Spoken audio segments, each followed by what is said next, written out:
Hey, good morning, everyone. My name is Chrissy McGaughy, and I am doing a quick video for you all because I feel that it's important. I haven't done anything work related for a good while, but I thought I'd take a minute today to do that because I want to explain XM banking to you all. A lot of people don't know what it is. Just this past week, I said to a gentleman that called my office who was involved in funding, and I said, "Do you know what XM is?" And he said, "You mean like XM radio?" And I was like, "No, not XM radio, honey." So if you have followed along with CNN, Fox News, anything that's in the public sector that has talked about XM, what XM banking is they were authorized to help U.S. businesses, and what they do is they insure, this is very important, they insure the receivables for U.S. companies doing business outside of the U.S. Okay? So, this might be a little long because I want to educate you all. This all started in 1930s. It was its own government agency as of 1945. It has been said in some articles online that this is like welfare for big corporations, and it's not, okay? My company personally is a very small company. There's 6 people in our office. We do international business. Banks will back our deals that we do with foreign governments. But these banks that have been established for many years will not back us if we do not have backing by XM. XM does not deal with certain governments like Venezuela, countries that have problems. Sometimes they will not back anything in Nigeria, which, Africa, some places they are not going to back those countries because those countries do not have well-established credit, or they have a history of not paying. So what Exim Bank does is, if this foreign government or foreign company does not pay U.S. companies, our government will go after them for those receivables. Okay? So what XM not being funded by the U.S. government has done, it has stifled business outside of the U.S. Currently, right now, there is no government or private insurance agency that is going to back any of these deals.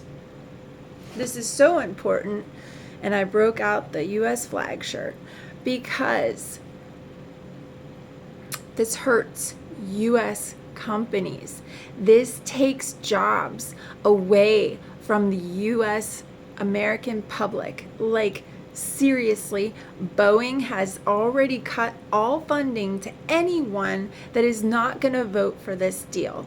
When you deal in multi-million-dollar contracts, you have to have XM funding. You have to have XM banking to protect U.S. companies. If we are providing a service or a product outside of the U.S., we have to be backed, because it can cripple, it can completely bankrupt a small company. It can majorly hurt large corporations. And yes, when we provide services outside of the U.S., we get payment in increments based on delivery, but still, these are huge, huge contracts. So, just so you understand, due to Exim lapse in finance, as of July 1st, the bank is unable to process any applications or engage in new business or other prohibited activities. For more information, click. You can go to Exim website, check that out, okay? That is exim.gov. All right.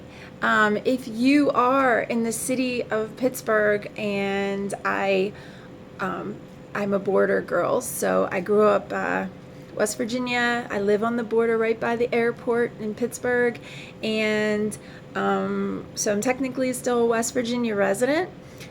And I work in Pittsburgh, and I also live during the week in Pittsburgh, but I can't vote in Pittsburgh yet. So I'm updating you all on this. Mike Doyle is the representative of the people in this Pittsburgh vicinity. You want to contact Mike Doyle and tell him how important it is to back this Exim funding. So critical. Like, if you are a business in Pittsburgh, if you are a business in Pennsylvania, any state in this great nation, I want you to contact your representative and tell them that you want Congress to vote to reauthorize Exim Bank. Like, critical, people. I mean, Boeing and GE are saying that if they don't get this continued funding, they are going to take their jobs, they are going to take their corporations, and they're going to another country. This is not welfare for the large corporation. Exim banking has been going on in other countries for years. Europe has a very strong Exim division, and they have done this forever. This is nothing new, people. I mean, we can talk about so many things going on in our country, and you know what? There's been so many bad things going on. If you want to stifle the U.S. economy, continue down this road and don't back Exim. I mean, it's just that crazy. It makes me nuts. And what's even worse is that people don't know what it is. I was in banking forever and ever and ever, finance. I didn't know until I started working for an international company how important this is. So please contact your representatives. And in West Virginia, we have Dave McKinley, Alex